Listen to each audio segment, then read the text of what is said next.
The internet was conceived as a way to share information and new ideas. Personally, I use it to share videos of my cats. The original intent of social media began innocently, I'm sure. Pretty quickly, people found ways to lie, cheat, and manipulate. Everybody tends to create an avatar of their best life, leaving out the boring parts. Well, most people do.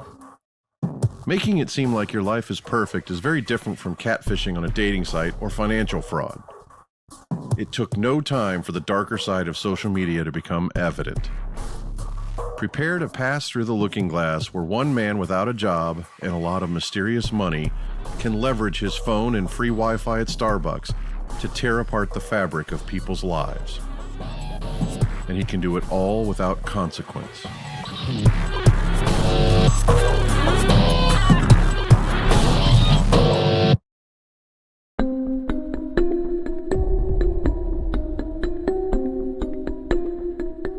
My plan for living in St. Joseph was I was going to open my steak company, and we were going to ship steaks out of Missouri. And so when I bought my building, I had my recording studio, and I kind of always had the dream of opening a free recording studio. And that later, many people in the community that were musicians turned on me and attacked me is moderately bizarre, because I had really hoped to be the person who helped them, have some bigger opportunities. And that was really my plan: sell steaks, do, free studio time for artists, and then all hell broke loose. And I'm not going to go away. I am fucking tired of this. I'm tired of living in the last year and a half for creating hundreds of social media accounts and targeting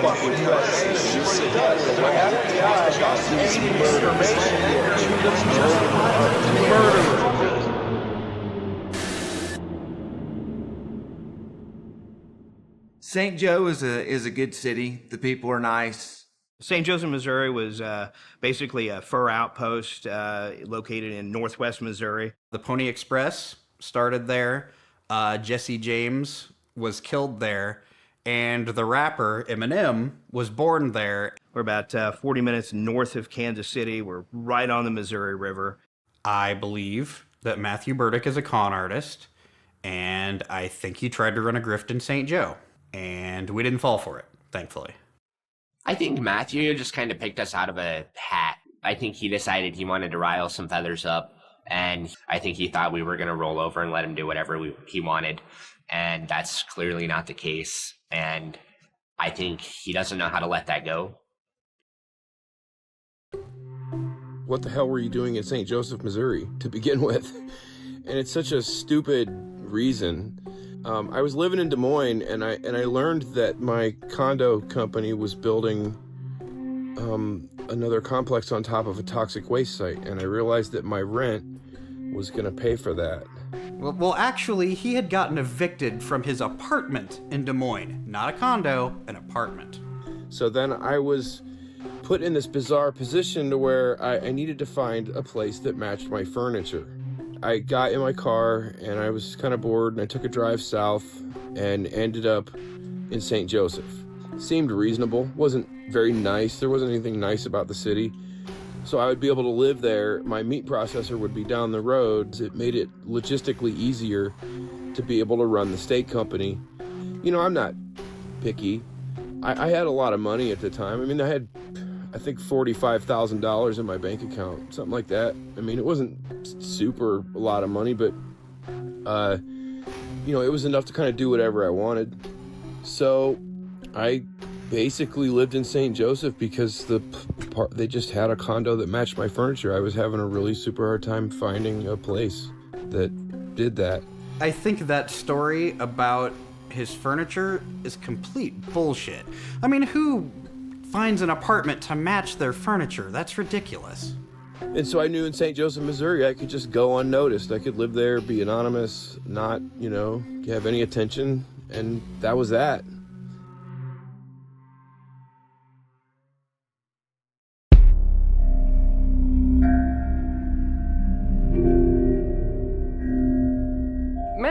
Rick likes to play the part of the hero. It all pretty much started with the IHOP incident. He wanted to save the damsel in distress. He didn't want to do it, so he went and asked somebody else to go do it for him. This battle in St. Joseph, Missouri started when I walked up to an IHOP and there was a man who was assaulting a woman in the parking lot. I was the manager at that night, and my server came just like running into the office, and she was like, this guy came in saying that the couple that just left is in an argument outside and the man is hitting her. So just on the off chance that there was an altercation, I went back and called the cops. So I walked back in the IHOP, and I walked up to the whoever was standing there, was either the waitress or the manager, one of the two. I can't tell, I can't even really remember what either one of these people looked like at this point. The woman, the manager, Rachel Hayner, was not present, and this is very clear in the video. She was not outside. She was not in a position where she could have seen what happened. This man was choking the fuck out of this woman. The car was shaking. It was really violent. And I realized that I needed help. And since then, the altercation has changed to where the man was like choking her. And I'm like, that's not at all what you told us, and that's not what I told the police, because I was going off of what you told me. I asked 3 men who were sitting at a table to come out and help me protect the woman. And the guys were like, the manager already called the cops, it's not our business. And they immediately went off on me. We ain't helping no one, blah, blah, blah, blah. I looked down and the guy's wearing a Trump grabber by the pussy t-shirt. He called them a bunch of pussies because they wouldn't go help him beat some guy up. The girl behind the counter called the police. She confirmed that the assault was happening. And so nobody but Matt saw the couple get into the physical altercation outside. And she was like, are you going to be eating with us? And he said no. And she asked me to leave the restaurant. So he went outside, but the whole time he was just saying cuss words, calling the guys names, and of course they responded in kind. As these guys were screaming at me across the restaurant. So I went outside. About 20 minutes later, the 3 shoeless hillbillies came out of the restaurant and they started threatening me, so I turned on my camera. I'm a reputable person in this country, by the way. I'm not just some nobody that's standing here right now that nobody's gonna listen to, man. Don't come inside, ask us for help. I asked you to help that woman that was getting beat up right there and you refused. So I'm filing charges against you when the cops get here. Just letting you know, I'm a national working filmmaker and a journalist. I'm a well-respected person. You're a bitch. I'm a bitch. I'm driving a $50,000 car over there. It must be somebody. What the fuck do you drive? That's cool. Yeah, maybe I'm who I say I am. You're physically threatening me right now. I did. Just a little bit. I never threatened you. Because he came inside asking for help and he called us pussy. Keep your composure. So I'm a national working filmmaker and journalist. I make movies. So I'm not talking to you. I'm done that, like... I'm just famous, is all. It doesn't matter. Well, you know, just because you don't know who I am doesn't mean I'm not famous. For somebody who claims to be just nationally widely known, I had no idea who he was. Well, I see the police coming around the corner. They don't stop. They drive right past the restaurant. So I actually have to chase them down in my BMW to get them to come back to the restaurant. The woman at the IHOP lied to the police, said that I wasn't assaulted. So whenever the cops did finally come, I told them, I don't think that there was any blows given. I don't know for sure. And the police wouldn't investigate. I spent an hour arguing with them, trying to get them to investigate, and they wouldn't do anything. And so my server just kind of popped her head out the door and was like, Matt got like real into her face and with his little phone camera and was screaming at her, saying that she was harassing him and that she's letting these guys harass him.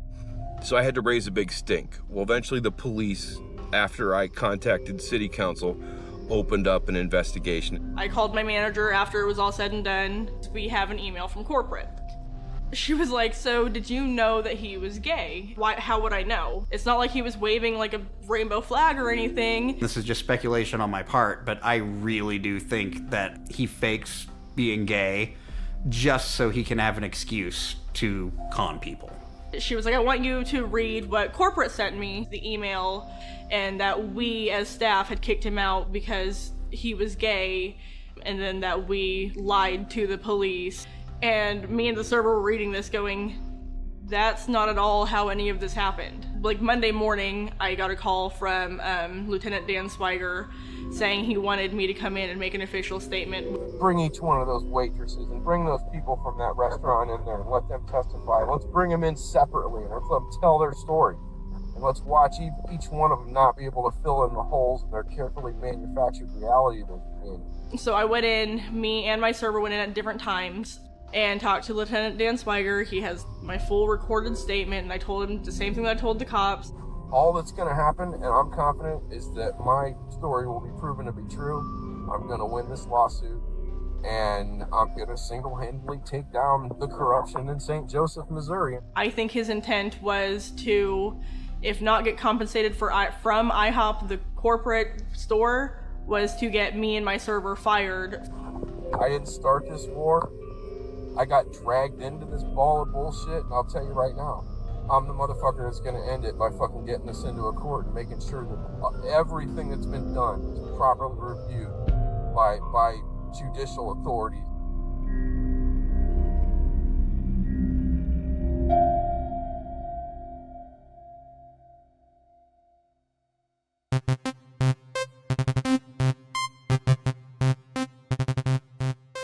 One night when I was closing our bar down, I usually check my city email on the weekends, but for whatever reason, I'd received an email from someone named Matthew Burdick, someone I'd never heard before.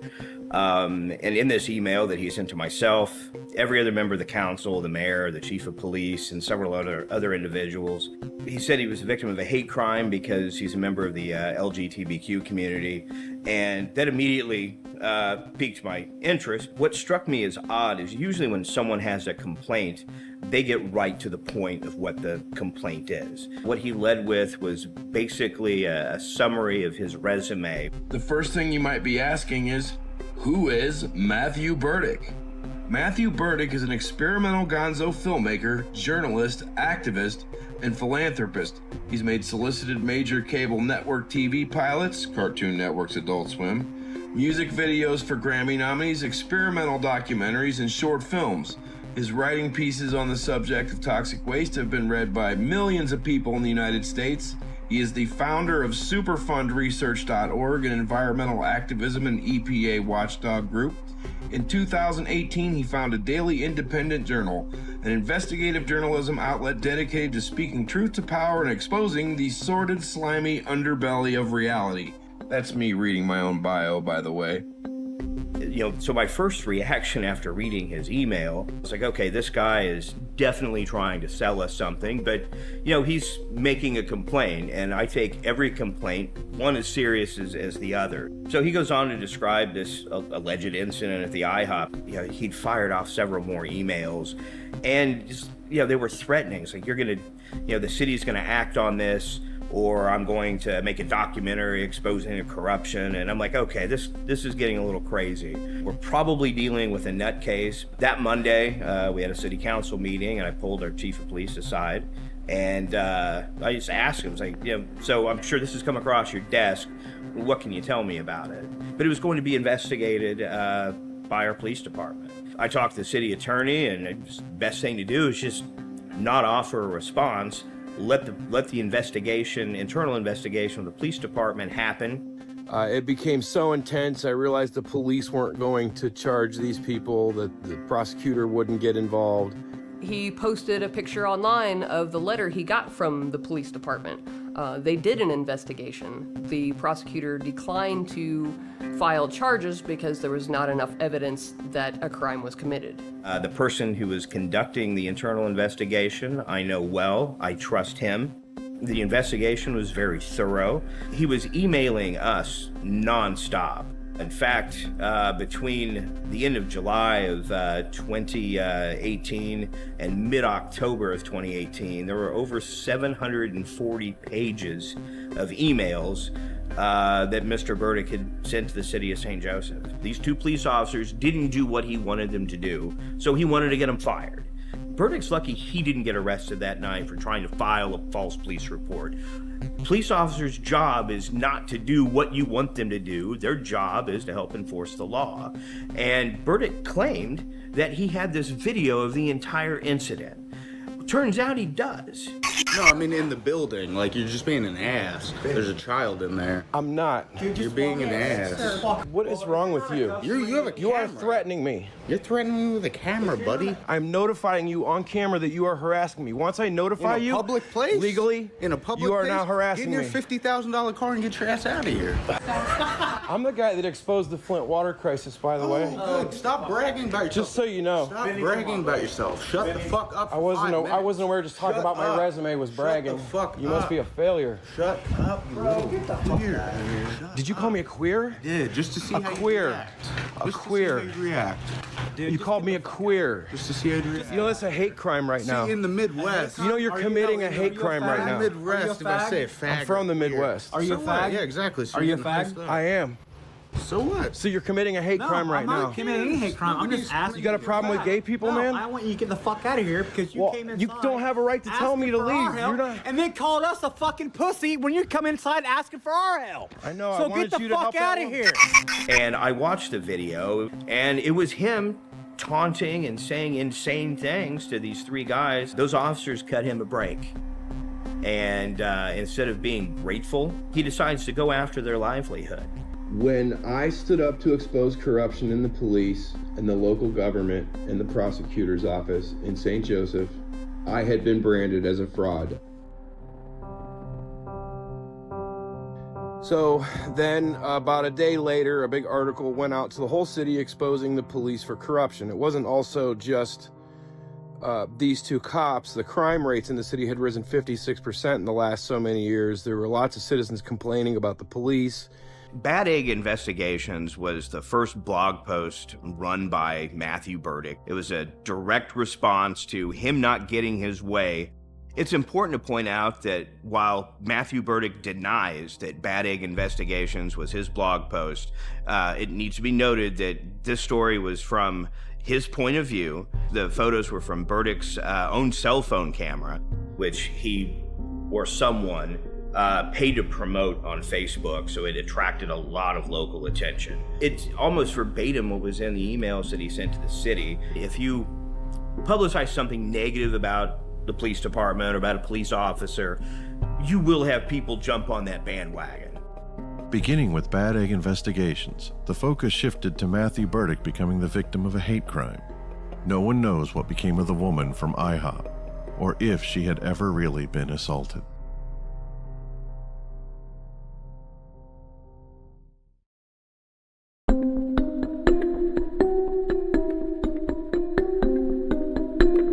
The local media refused to write about it. They called me on the phone. They killed the story when they found out I was telling the truth. Yeah, so within a week of Burdick contacting city officials, he was irate that we weren't doing anything to fire these police officers and to remedy his situation. When he went to the news press locally about it, that the reporters wouldn't write a story about it. I am a former technical director at News Press Now in St. Joseph, Missouri, and that is a newspaper, the St. Joseph News Press, and we have 5 television stations, and my job was to run the director board during the evening newscasts. It's kind of a widespread problem with the police, and so I stood up to expose the police. The local media buried the story. In late July of 2018, Matt emailed our reporters with the story of what happened at the IHOP. They looked into it, they found that it wasn't credible, and they decided not to run a story. And in retaliation, he started launching social media attacks on our newsroom. They knew that if they buried it, it was going to cause me a lot of problems, so they buried it. In August of 2018, I got an email, and it was from HR, and it was essentially a warning about Matthew Burdick. And it said that if he attempted to contact any of us, to report that contact right away.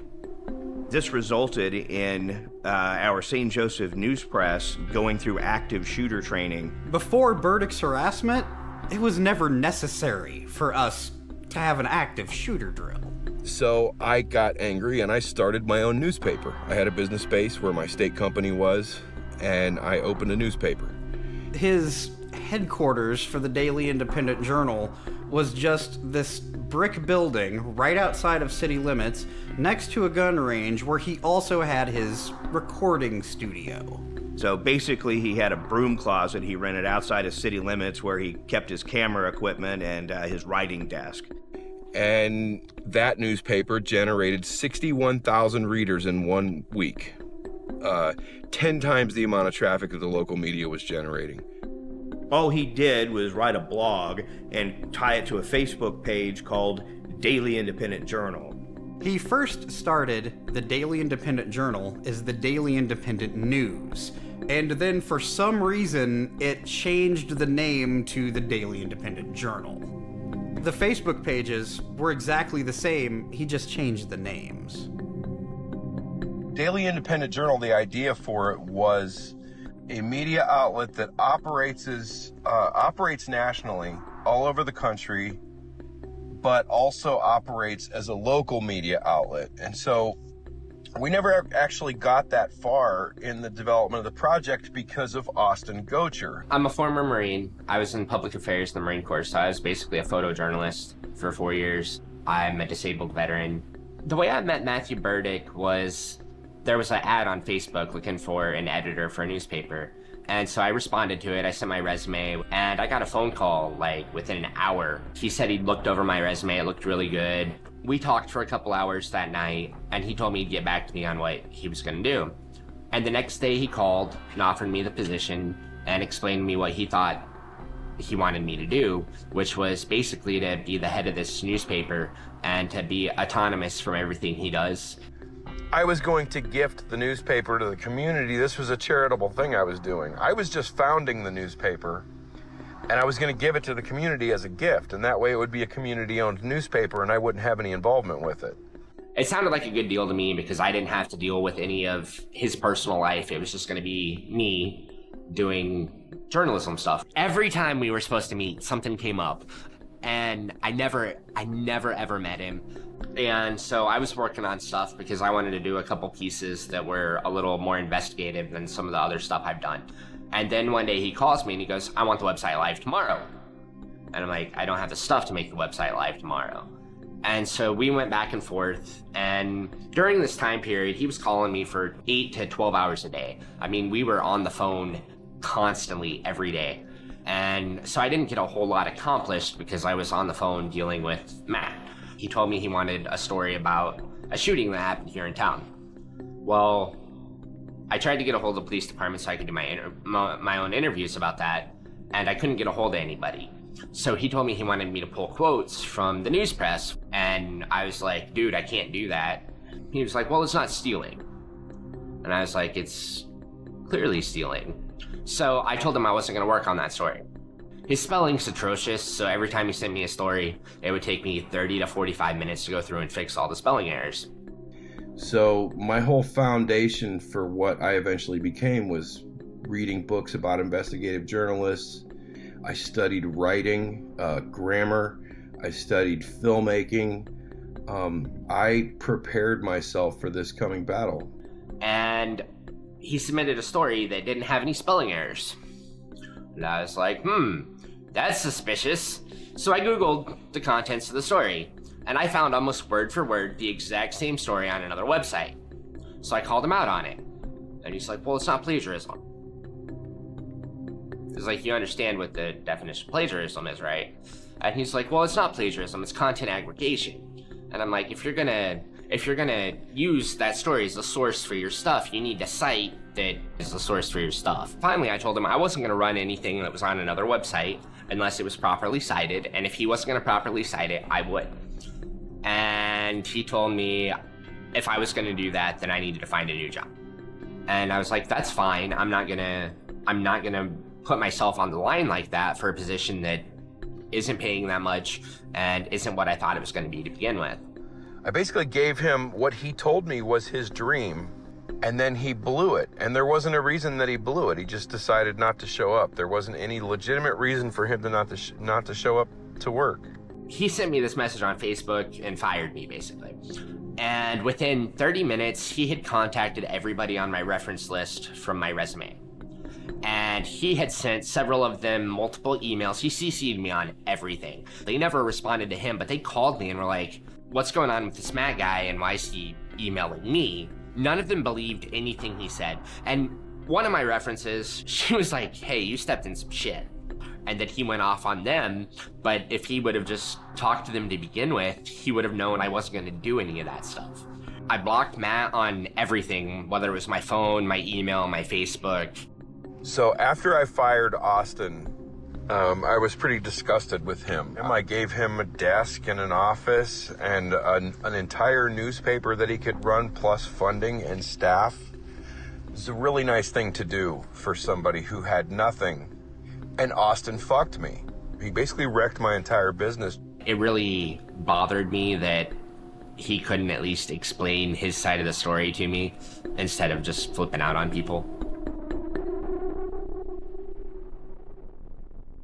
Well, when it became clear that I was going to become the voice of anti-corruption in St. Joseph, enter City Councilman Brian Myers. Where I stepped in publicly was where someone I'm good friends with got into an argument with him on Facebook, and Burdick kept running him down. He posted on his social media that I was a fraud and a con man. He posted that I had scammed the city. He posts an image of my campaign logo, and he's like, is this you? I'm like, yeah, that's me. Probably I should have just stepped away there, but with what he was saying about our police department and what he was saying about people in the community that I know and respect, I'm like, okay, there are still going to be people that believe all of his bullshit.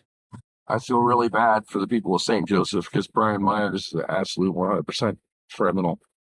And there's no ifs, ands, or buts about it. And I will gladly prove that in a court of law if he was man enough to face me. He then launched a political attack against me, telling everyone that I was anti-gay and anti-equal rights. And to that, I can only say my track record politically speaks for itself. And I'm a born-again believer, and I have religious convictions that the Word of God condemns some of the practices of homosexuality to glorify our Lord and Savior, who says marriage is between one man and one woman. You're not born a certain way, that this is a choice they have made, and that's why I think it is condemned in the Bible. I think anyone's born a bigot either. I think it's taught, and I think you're a glaring example of bigotry that's been taught. Just kind of scrolling through Facebook, I had seen where a friend of mine had shared a page about Matt attacking Brian Myers. And so I was like, that's that guy. So I clicked on the link. So I clicked on it and I was like, holy shit, it's the guy from the news press. It's the exact same guy. I think a lot of people took it as a joke. It looked professional enough that if you went to it the first time and you didn't know what you were looking at, you probably would have thought this was a legitimate news website. If you go back and read his articles, he's not a journalist. Some of the articles were just flat out ridiculous. The Care Bears thing, I mean, that's not news. And he also wrote an article about how he stole Metallica's New York Times. It's like, who cares? Who fucking cares? That's not news. That's a vanity piece. The articles are just so poorly written and contain slander. He tries to pass it off as a big professional news organization, when in reality, it's just him publishing hit pieces on people that he even has minor disagreements with. He would also use fake names for staff writers. People turned on him pretty quickly, and that's not to say that he still doesn't have 2 or 3 people in the community that thinks what he's saying is gospel, but you know, these people are by and large low information types. The titles of the articles would just be, you know, salacious and meant to inflame. So when you see this, you know, you click on it. He needs that blind validation, the people that don't bother to read into his background or check the author's status or anything like that. Any comment that doesn't flat out agree with him, he just deletes it, and he bans a lot of those users too. And anyone who would legitimately question his background, either as a filmmaker or a journalist or an activist, any of those questions, gone immediately. Or he'd argue with him and call him stupid or something. I can only surmise that Matthew Burdick created Daily Independent Journal because he did not get the legitimate media coverage in this community that he so desperately sought after. I had just gone on Facebook to correct the details that he had gotten wrong, because there were a few people going, wow, this is crazy, and I was like, I want you to know that's not how it happened. I had my own little very article about me. He didn't sell ad space, so he wasn't making any money from those articles. So why publish them in the first place if it's not for some personal vendetta? My daughter actually heard about him, heard about the Daily Independent Journal, and told me about it. I said, well, maybe you should interview this guy, Dad, because, you know, it's something else to write about in town, something new. I am a music journalist. I write for Blurt Magazine, it's national, and here in town, Tuning Fork Magazine. Yeah, I reached out to him and told him who I was. Everything went fine until I had to tell him that the editor decided not to do the piece. He just didn't want the hassle of Matt Burdick, because I would get messages. And finally, my girlfriend just says, well, why don't you just block the guy? And I was like, I was having fun with him at first. Yeah, you can scroll down this page and it's just filled with madness. I mean, this is a journalist in St. Joseph that orchestrated a massive cyber attack against me and then screen capped the entire thing and posted it here. Somehow making me look like I'm the aggressor, even though it was, you know, this person that posted all this.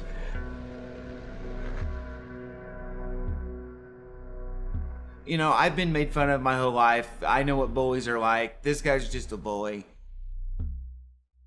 The second post that he made on Daily Independent Journal was about a filmmaker in Columbus, Ohio named Peter John Ross, who had absolutely zero connection to St. Joseph until I saw the post and decided to reach out to Mr. Ross personally. I published that Peter John Ross was spreading rumors and manipulating and lying. I had never heard of St. Joseph, Missouri before. So it's just really weird to be accused of spreading rumors there. I'm an independent filmmaker from Columbus, Ohio. The only thing of note I've ever made was a feature film about Nazi zombies and werewolves called Horrors of War. And I created a regional PBS show called Framelines about filmmaking. I got 4 regional Emmy nominations for my work on Framelines. But as my mother so often reminds me, a nomination is not a win. So any level of success I've had is open to interpretation. In 2012, I had this run-in with Matthew Burdick on the site indietalk.com. He started emailing me, it got really harassing, and eventually I filed for a civil stalking protection order in 2015. He never got served, and eventually I dropped it. This guy has come after my job, my livelihood, my reputation. Matthew Burdick wrote an article accusing me of being obsessed with pedophilia. So Burdick started sending this article to all the stations that were playing our show, and rather than deal with it, they canceled the series. When Brian Myers reached out to me and said the name Matthew Burdick, my heart sank. All I could tell Brian is, I have a really bad feeling about what's about to happen in St. Joseph.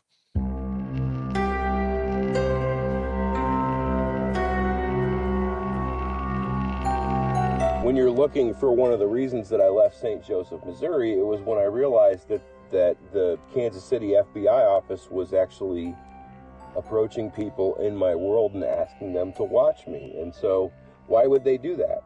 The man opening fire on reporters. Investigators say the suspected killer held a long-standing grudge against the Capital Gazette, who may have had a long-running feud with the paper, having sued the paper in 2012 after it reported that he pled guilty to criminal harassment. Burdick's harassment of the reporters came right on the heels of the Annapolis newspaper shooting in the summer of 2018. The FBI did visit Matthew Burdick. In St. Joseph, Missouri, when the FBI tried to get my neighbor next to my business to commit to watching what I was up to and reporting to him. And he said, you know, these agents came here and they asked us to watch you and they asked us to report on your whereabouts and et cetera, et cetera, et cetera. 2 FBI agents went to the space Matthew was renting and interviewed him about his contacts with local reporters and city officials. Soon after, Matthew wrote an article claiming that his newspaper had been raided by the FBI and harassed by the agents. On September 11th, Matthew published an article claiming that one of the FBI agents was an enemy of the people and that he was against free speech. He took a picture of an FBI agent's card and posted that to social media. Part of the problem is that that's the guy that would investigate the actions of the police. And blocking an investigation just because it's his buddies, you know, he says it's not, but that's bullshit, man. So then Burdick gets pissed at the FBI because the FBI is not properly doing an investigation on the person who, in the police department, who's also doing an investigation on the 2 police officers that Burdick once fired. Demure sat there on the phone with me, and he read my FBI file to me. They sent me a letter saying, no, we do not maintain a file on Matthew Burdick. And then a month later, this fucking agent sits there and just reads my entire FBI file to me on the phone. And I'm like, oh, I thought that you guys didn't have a file on me. I realized Demure wasn't a very smart man. I realized that he could be easily manipulated. So I just acted in a way where I got him to reveal certain things about my situation that I needed to know. And he sure did that. I mean, within a few days of the FBI visiting him, he just leaves. Eventually, the harassment I was getting from the town was just so, I mean, I was getting hundreds and hundreds of harassing emails at the same time. It was really crazy. Burdick shows hypocrisy in nearly every post that he makes. Well, eventually I started getting a lot of threats and stuff, and I realized I was in a position to where I couldn't really live there anymore because I didn't feel safe. Like, if I was already assaulted once, what was to stop someone from assaulting me again? I didn't run from St. Joe, I just went to buy a piece of land. I'm not running from anything, I'm just out here traveling and doing what I do. I think when I get in my car that when I leave to drive somewhere else, somehow you scared me away. Matthew Burdick may have physically left St. Joseph, but that's exactly when he starts to really ramp up his online harassment. After he left, that's when he started to really focus on writing all these horrible things about St. Joseph. He's a keyboard warrior, but only when he's got enough distance between him and the people that he's writing about. I have to be in the town where I'm fighting for them to be able to fight back against me. I've been creative enough to structure my life in a way to where I'm not stapled down to one location. And I have methodically created ways to survive this. And I have, because they can't fucking find me. I'm not going to sit here and tell you that we're going to catch all bad content in our system. We don't check what people say before they say it, and frankly, I don't think society should want us to.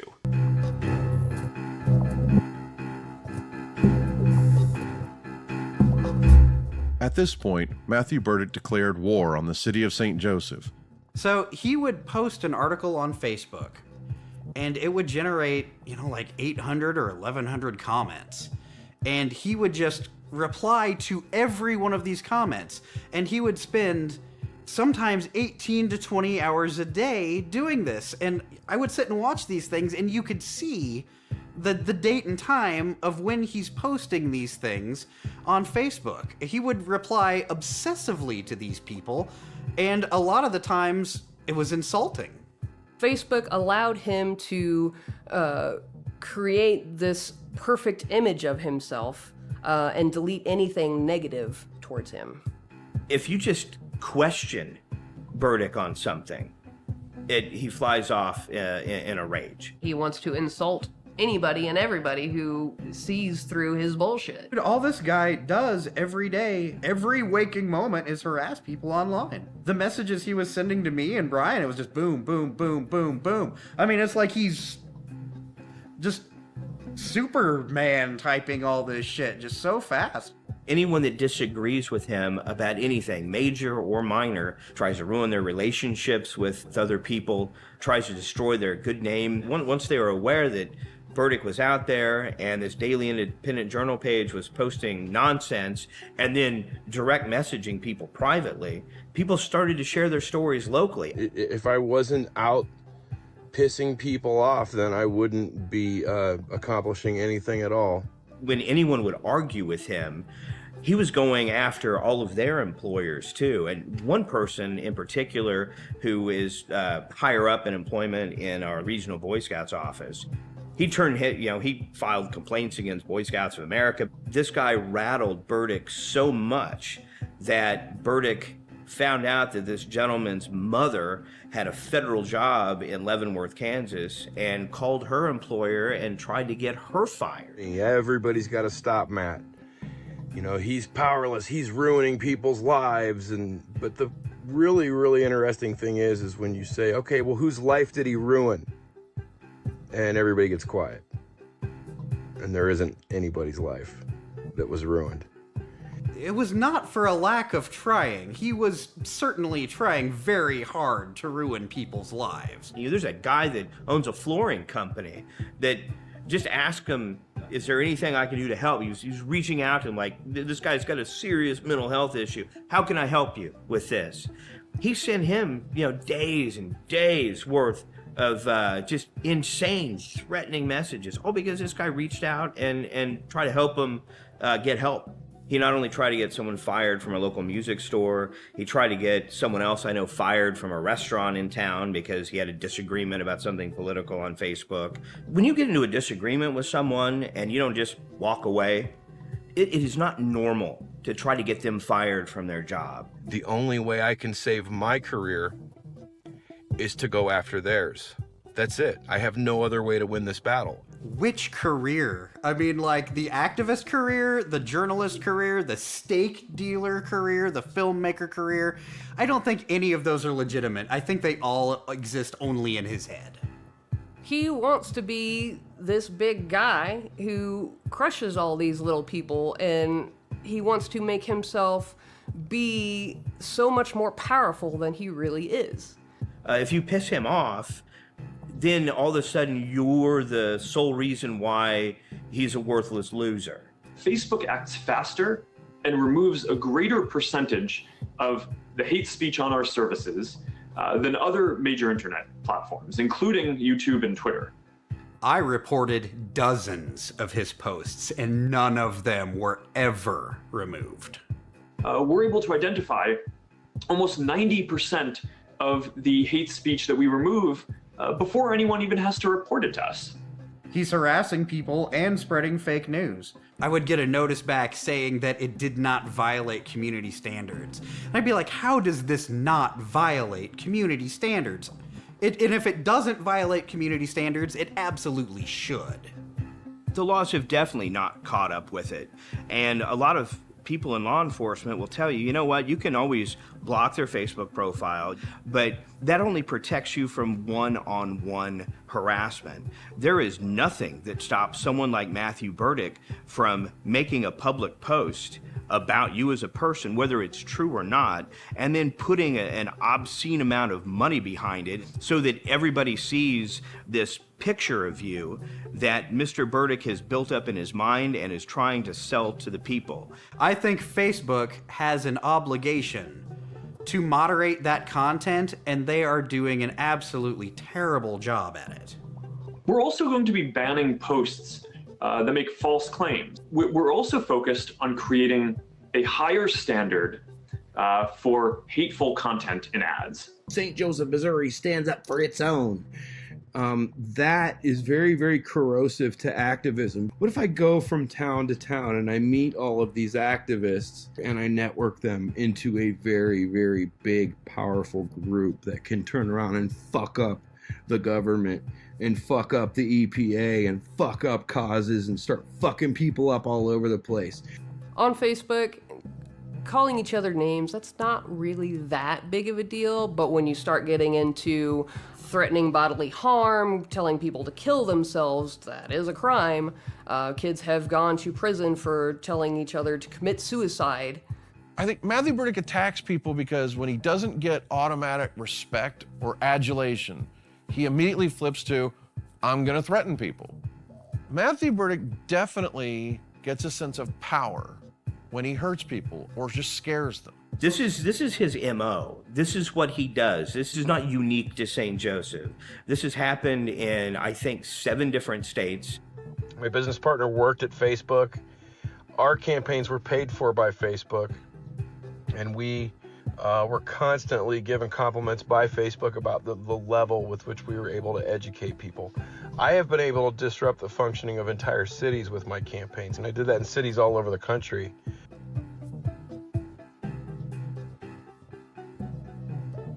Matthew Burdick had the funds to move from city to city and pay to boost Facebook posts. But who is giving him money to terrorize whole communities?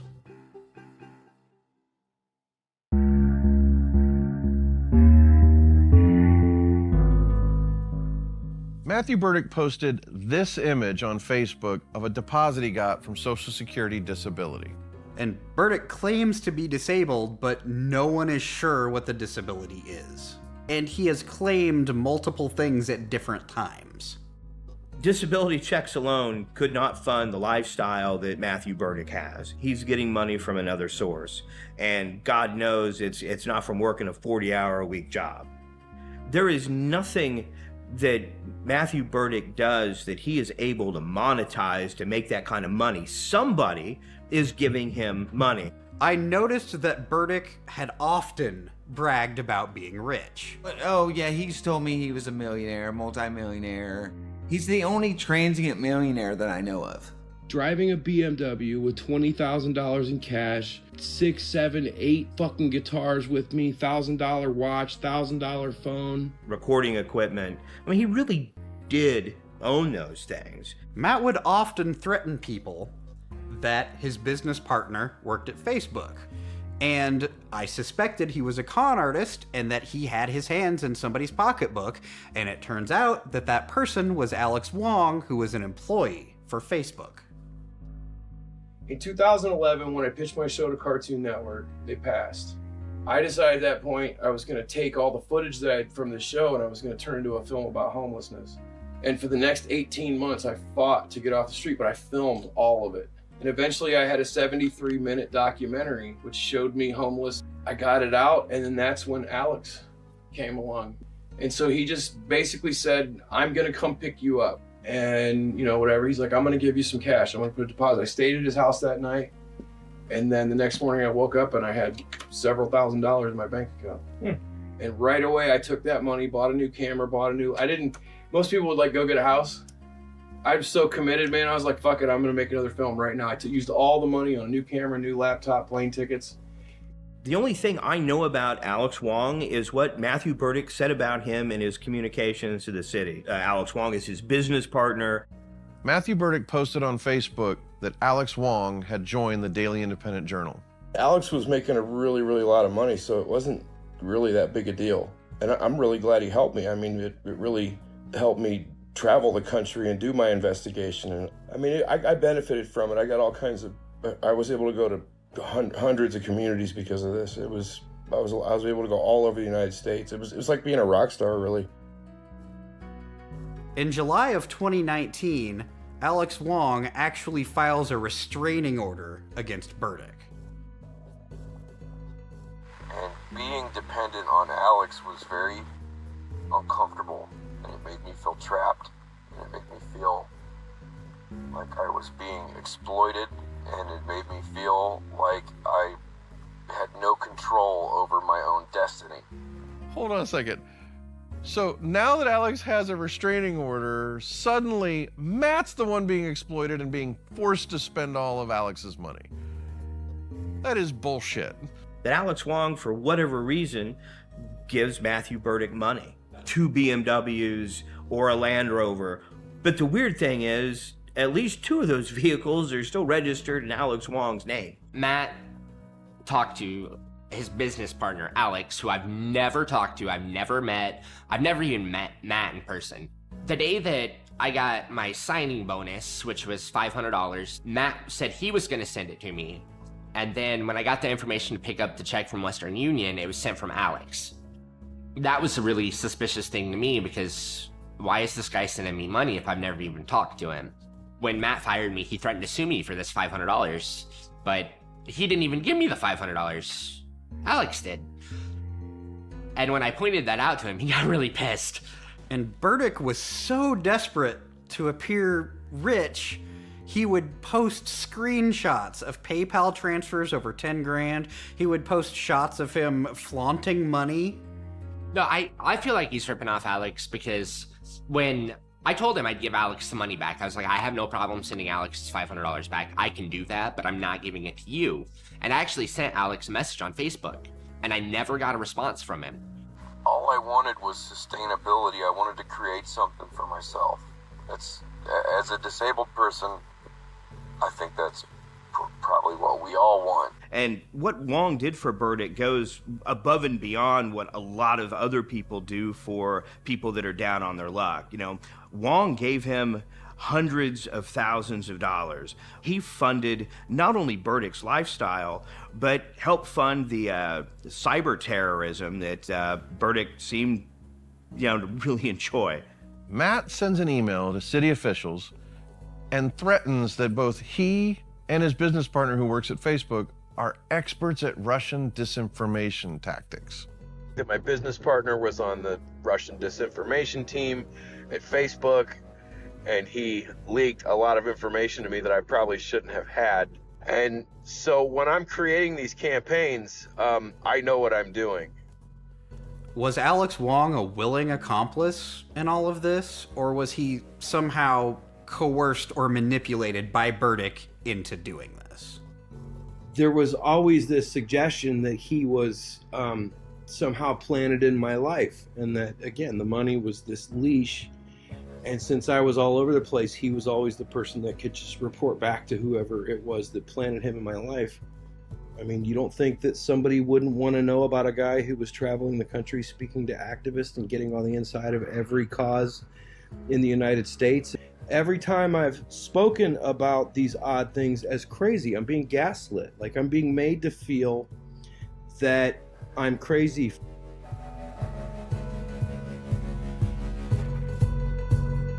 In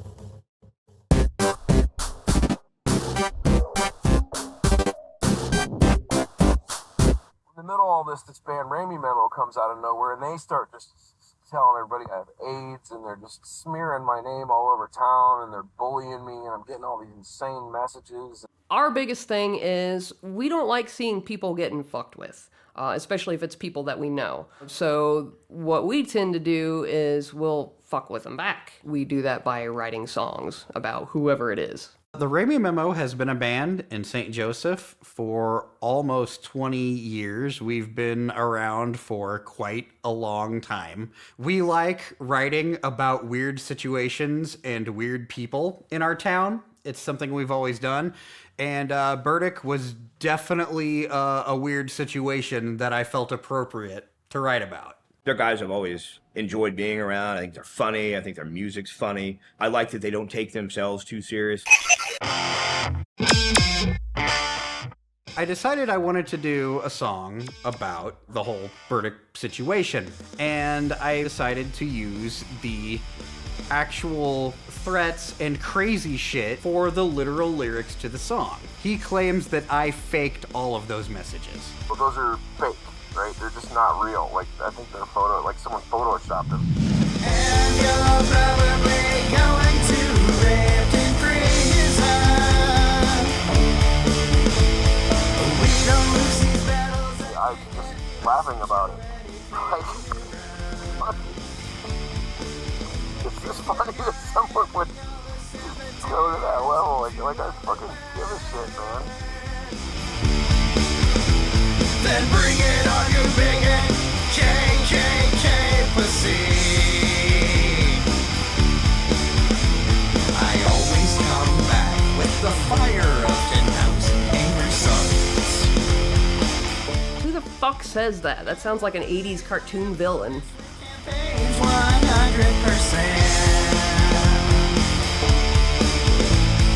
Myers would go to jail. First off, this is a national scandal waiting to happen. On Twitter, he confronted me saying that he was a co-author of the song.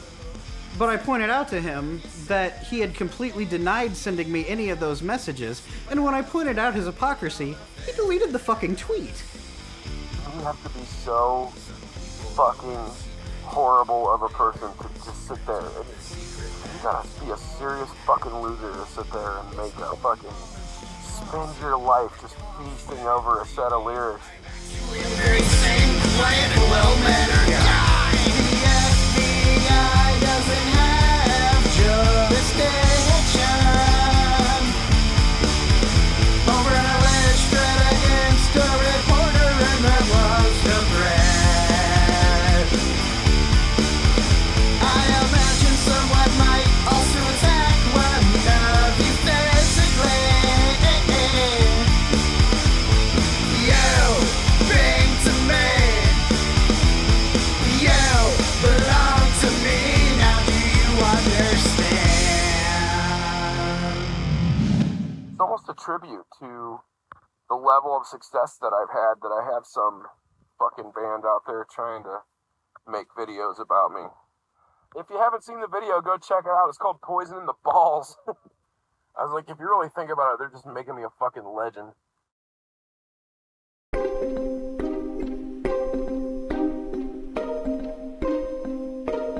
So within a couple of months of Burdick leaving the city of St. Joseph, the emails just kept coming and coming and coming. You know, he's going to sue us for violating his civil rights. He's going to sue us for being violently chased from his home, and so on and so forth. But the city officials just completely ignored him. And while this kept going on and on and on, you could tell that it was building into something. At the time, I was doing an investigative journalism research project, and I was going to nuclear facilities. I think Burdick was mad that people were starting to ignore him. And in 6 years of dealing with Matthew Burdick, I'd never seen emails like these before. He was seriously escalating the situation. Well, the first thing I did was look at a map to see where the closest nuclear facility was, to see if, if he's serious about this, how much danger is he going to present to the people in the community that I have been elected to represent. From what I understand, mostly bluster, but you have to take these kinds of threats seriously. This isn't threatening to slash somebody's tires or punch somebody in the mouth. This was a threat to completely disrupt a system of power. That could be big enough to cover, an entire region, and also a threat that, could very well harm, and I think these things need to be taken seriously. An article appeared on a site called scumbag.com that said I was headed towards Perry Nuclear Power Plant and I was going to blow it up. That's basically what the article says.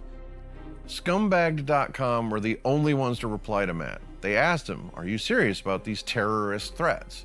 He replied, "I'm at Perry Nuclear right now, and you're in the blast radius." They called the police. Calls were placed to the Perry, North Perry Village Police, and this cop was half asleep. He just took the threat seriously. He pinged my cell phone to locate me. In the emails that were allegedly sent, I don't know if they're real or I don't know where they came from, but at the same time, even those emails don't make a nuclear threat towards Perry Nuclear Power Plant. There's nothing to do with Perry.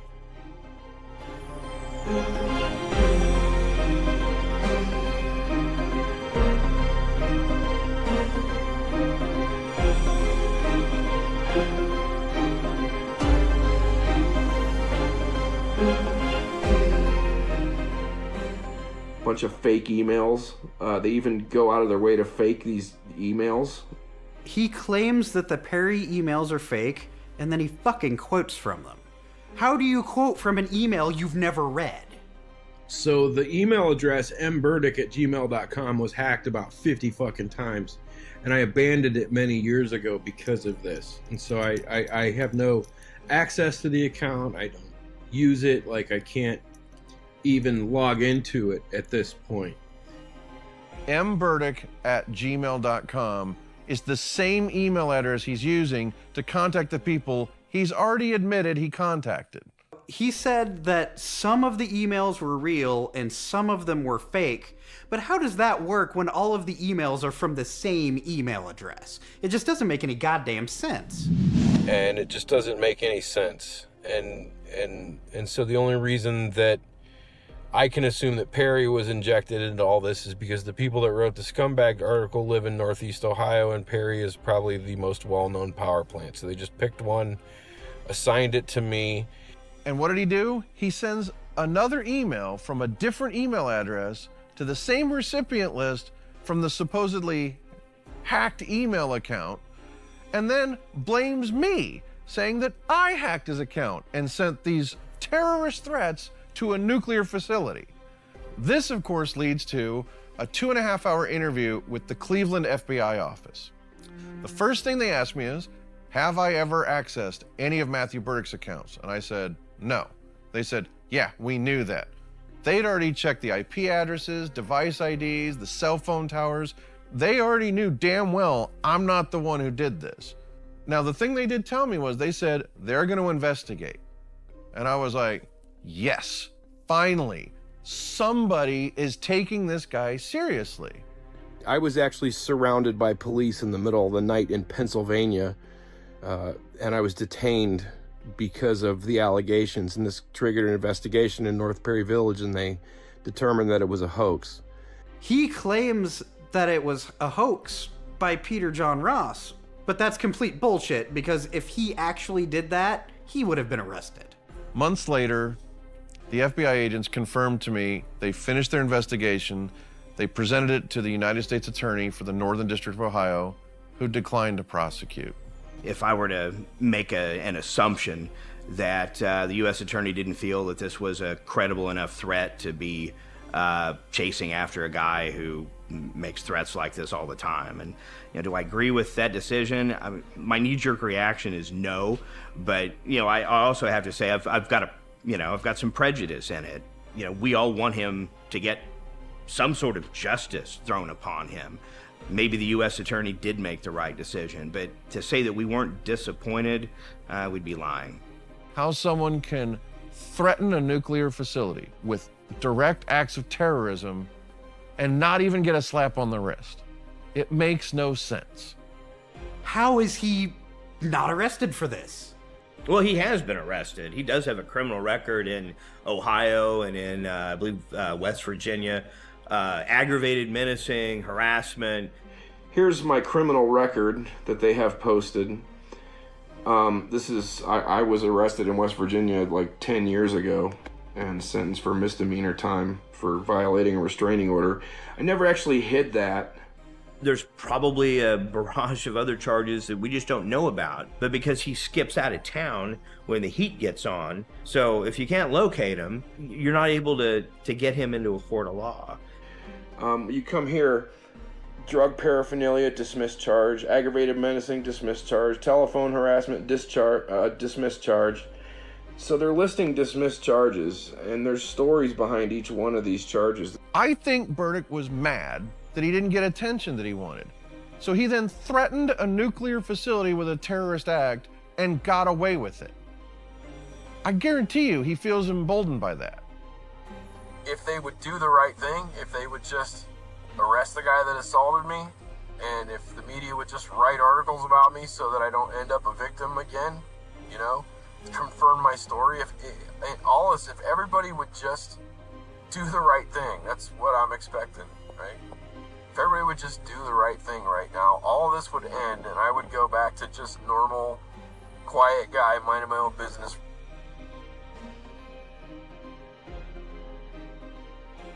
Matthew Burdick continued to fight with people in St. Joseph for weeks after he broke his lease. The Daily Independent Journal continued to post false news stories and privately harass people in St. Joseph for months after he moved away.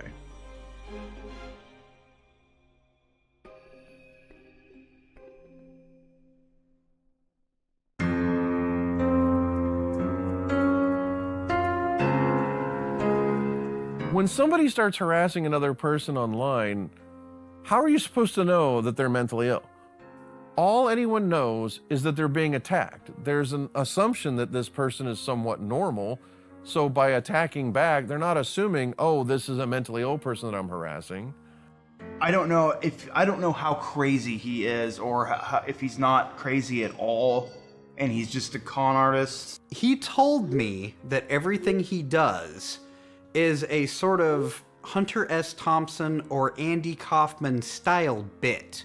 So he's coherent enough to make up a story like that when he thinks there's going to be consequences. When you're talking about like the typical internet troll, the goal of an internet troll is to elicit a response. I don't think internet troll is the appropriate label necessarily for Matthew Burdick. He seems to have a completely different emotional need than most internet trolls. Burdick seems to have a craving to be loved, and if he doesn't get it, he then goes off on everybody and he wants to be a victim. He seems to have two personas to me.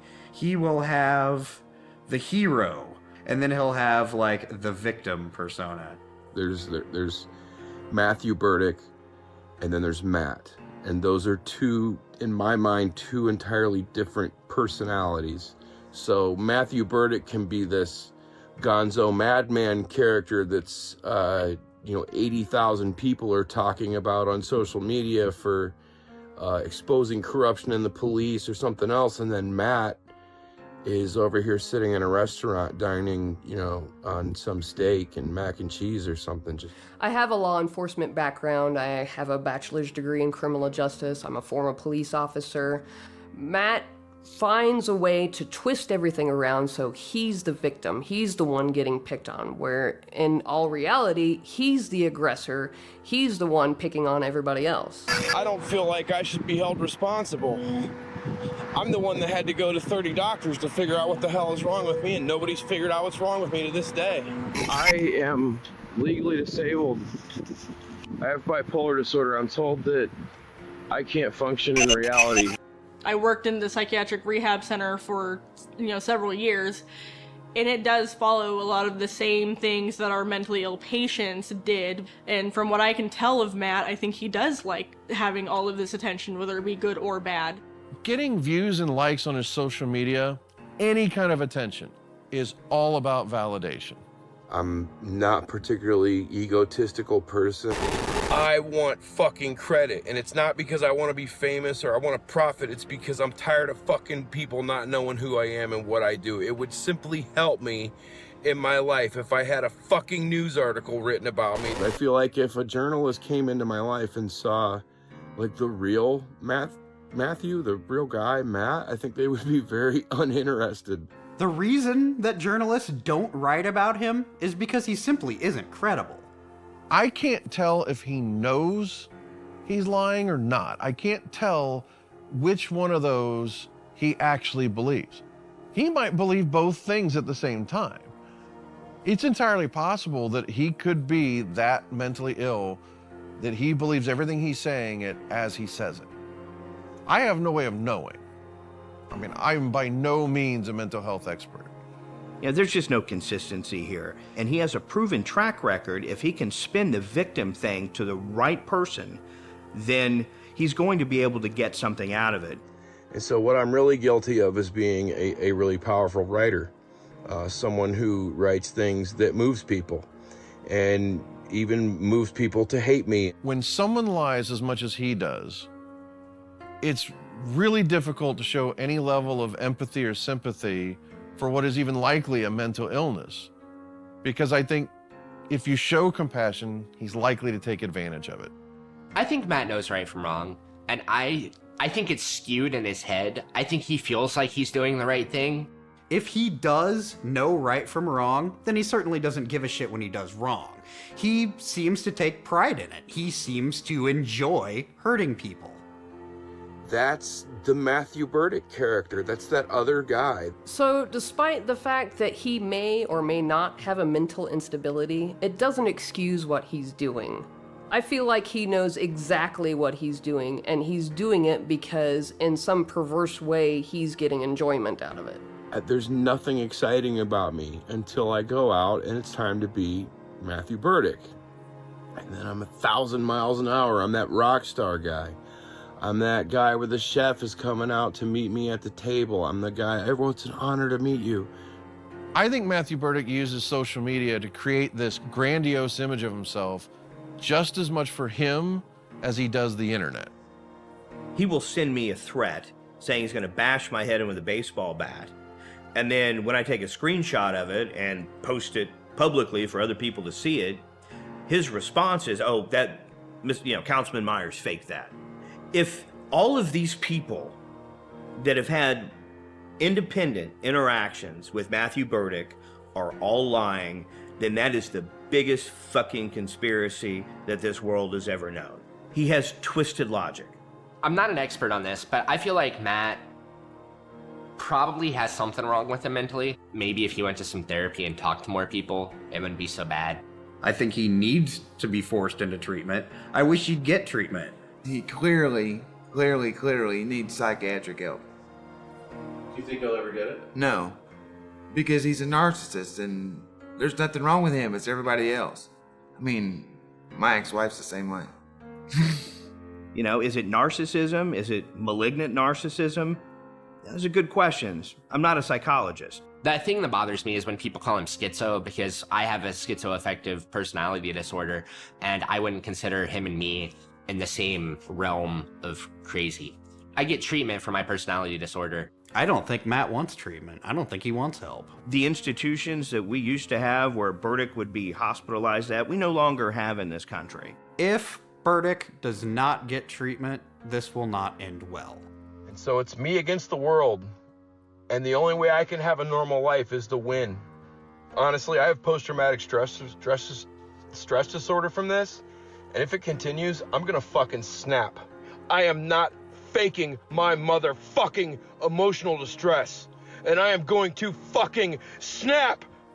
If Burdick actually snaps, it's going to be all over the news that the FBI and law enforcement have been getting tips about this guy for years and they did nothing.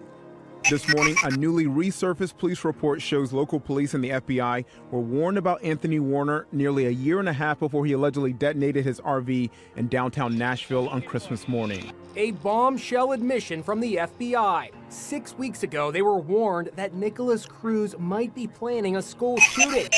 None of it is going to stop me from having a voice. I'm not gonna stop writing things. I do not think that mental illness should be an exemption from consequences. Cybercrimes generally are not taken seriously by law enforcement. They're misdemeanors, and when it's a cybercrime misdemeanor, they generally don't care that much about it. As long as he is out there and is making people's lives a living hell, then I am free to mock him for that. If people think I'm an asshole for that, I accept that. I mean, I can't arrest him, I can't charge him with anything, I can't put him in jail, but I can goddamn sure as shit make fun of him. Like they were trying to destroy me on some level, but all they did was make me famous and just make my life significantly more complex. At this time, I believe Matthew Burdick has a cluster of personality disorders. Matthew Burdick clearly seems to know what he's doing is wrong, and he gets pleasure from hurting people. I don't think Matthew Burdick is mentally ill. I think he's just a dick.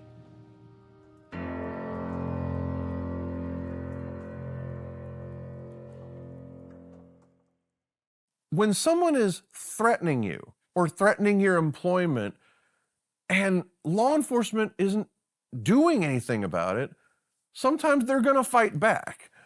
Because what other choice do they have?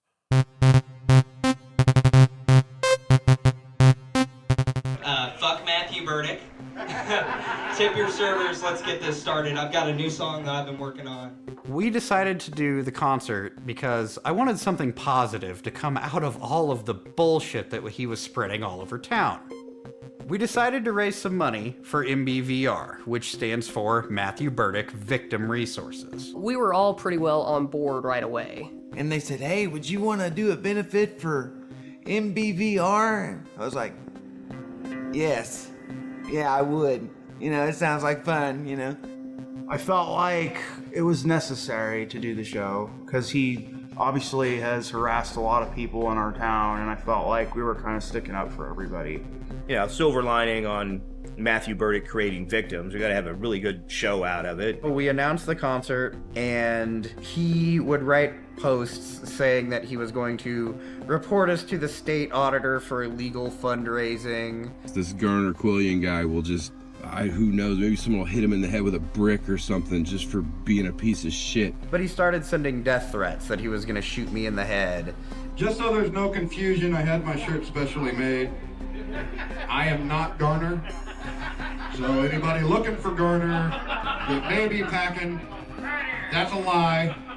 I am not Garner, my shirt says so. And then when I saw this benefit concert was going to happen, and I saw that he was still harassing like Brian Myers and he was harassing this band, and I was like, man, why is he still around? What is his end goal? And I still don't know. This concert was standing up to a bully. And it happens to have been the same bully I've been experiencing online. So I packed up all my gear and drove 11 hours, even though he threatened to show up with an assault rifle. He started harassing the bartender that works at the venue that the benefit show is at. There for a while, he was threatening to show up and spray bullets on the band. He posted 2 Facebook Live videos where he contradicted himself. In one, he claimed that he was really bothered and hurt by the concert, and in the other one, he claimed it didn't bother him at all. I mean, these guys are doing so much shit to me right now. And now they're going to have a benefit concert. So I lose my home, I lose my business, I lose everything that I worked for up until that moment in my life. I lose my name and reputation, and now they're going to hold a benefit concert for quote-unquote my victims. You know, as far as their benefit concert, you know, I saw on the thing is like 7 people go, and it's $5 admission. There's 3 bands, and a portion of Ramey Memo's proceeds will go to the victims. And so right now they're at $35 in income, and they got to divide that between 3 people.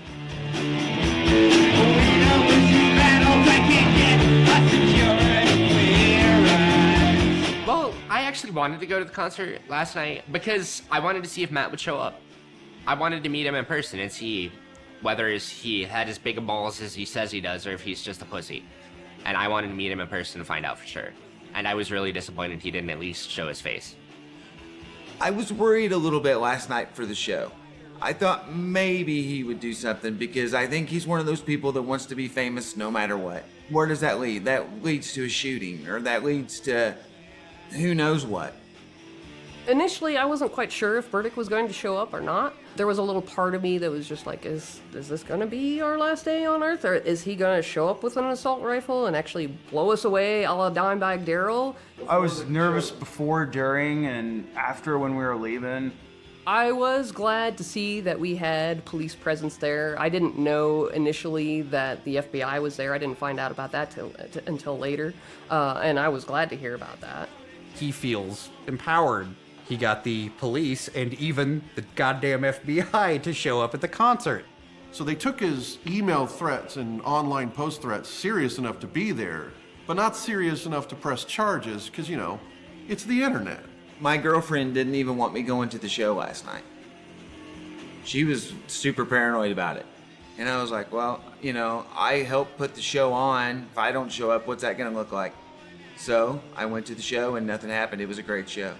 And Matthew Burdick didn't stop anything from happening, like he threatened he would.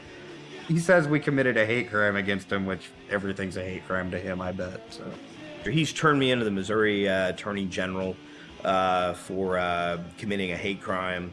I never heard anything back from the Missouri Attorney General's office. I'm still waiting for that phone call. Sometimes Burdick will do or say something that's so ridiculous that you can't help but laugh at it.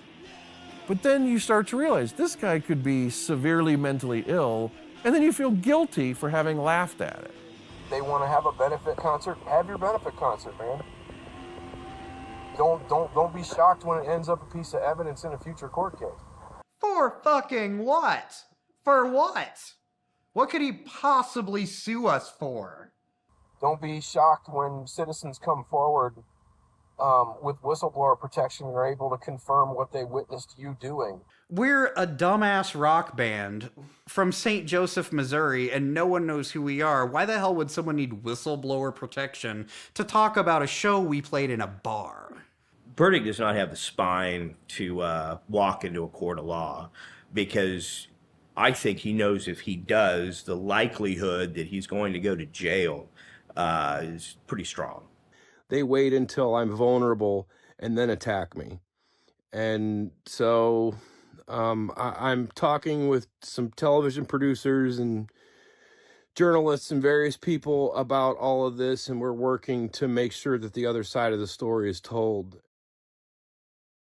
So here we are a year and a half later, and Mr. Burdick sends an email, and he made the statement in this that this is to officially notify you that I'm taking you all into federal court for damaging me as a journalist, for violating my civil rights as a U.S. citizen, and I'm giving you the opportunity to settle before I take you to court.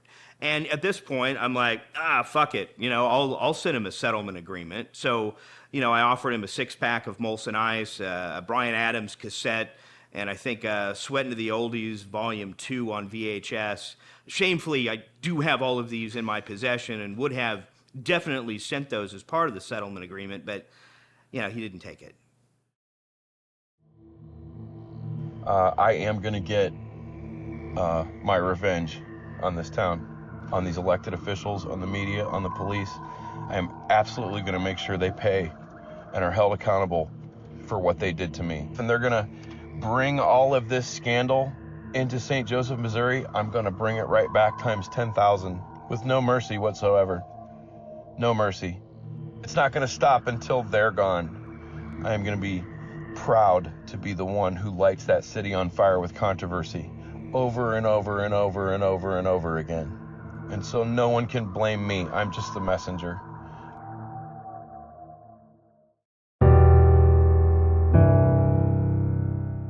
This Matt guy who just kind of walked in one day started smearing crap all over the place, and it's not his place to do that. I'm good at what I do, and then everything else I would probably be terrible. And I almost don't know if I ever want to change what it is that I do. I wanted him to be what he said he was. I wanted him to want a different kind of style of journalism in our town. I really wanted that because it sounded awesome. And then it just turned into this nightmare that followed me around. I still get people who ask me about him. I watched these flame wars on Facebook in St. Joseph as they were happening. He just constantly needs to be a victim if he can't be the hero.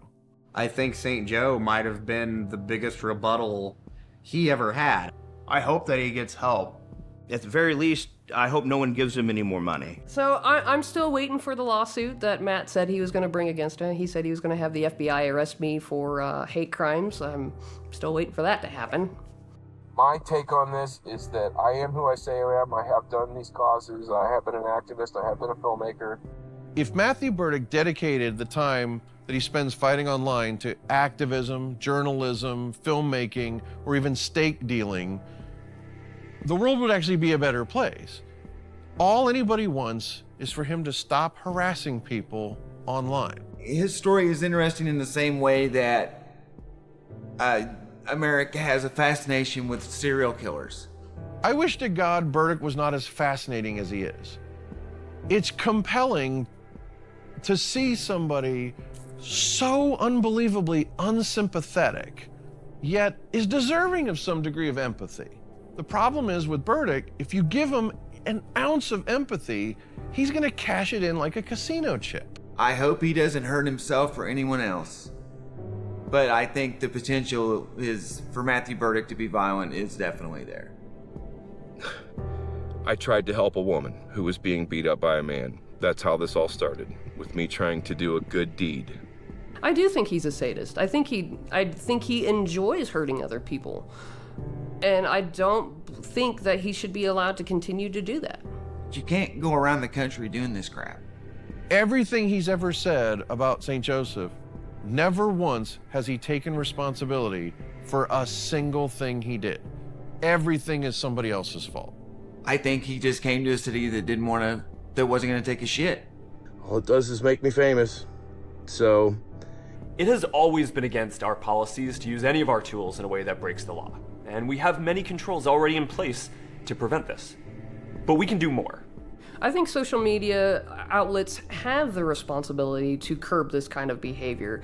They should be banning his accounts. How is he getting away with saying all of these things on Facebook, social media, all these other things? How do people that are victims to something like that get any sense of justice in any type of court, whether it's civil or criminal?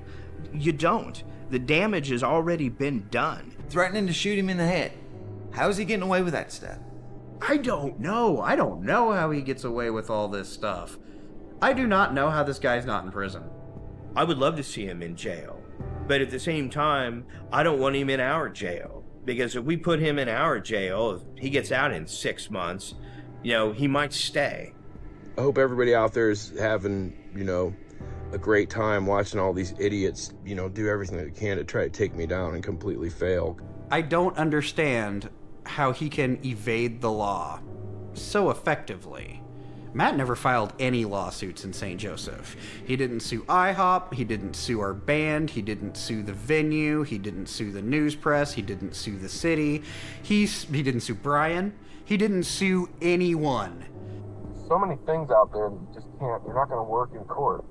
They work on the internet. You can use the internet, and the way they use it, you can manipulate people, and you can lie, and you can lure in people into your thing, but that's not a thing you can do in a court. Do you think Burdick threatens with these lawsuits hoping that people back down and then he feels power? Yes. That's exactly what I think too. He likes to start trouble and then run away, when there's going to be consequences. He's a coward. I have been dealing with this for over 10 years, and I'm tired. I tried retaliation, I tried being mean, didn't help.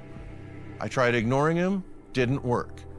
I filled out police reports, I got criminal charges filed against him, I filed for a civil stalking protection order, I've even gone to the FBI.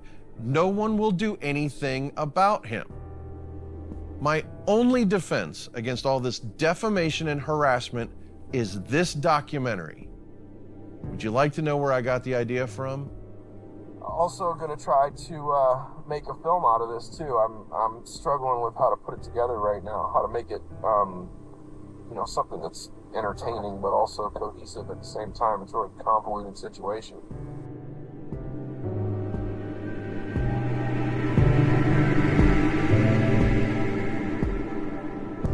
How I feel about Peter John Ross making this documentary, it's just part of being Matthew Burdick. I don't really have any control over it. I know I've shown the trailer to a lot of people, other filmmakers, actors, people in Hollywood, and ultimately what I've seen is that people see a movie being made about me and they're congratulating me on my success, which is strange. Downtown Los Angeles filming, guy walks up to me and takes a selfie with me for the first time ever. It was crazy. Like, it's almost as if I'm becoming exactly what it is I always wanted to be.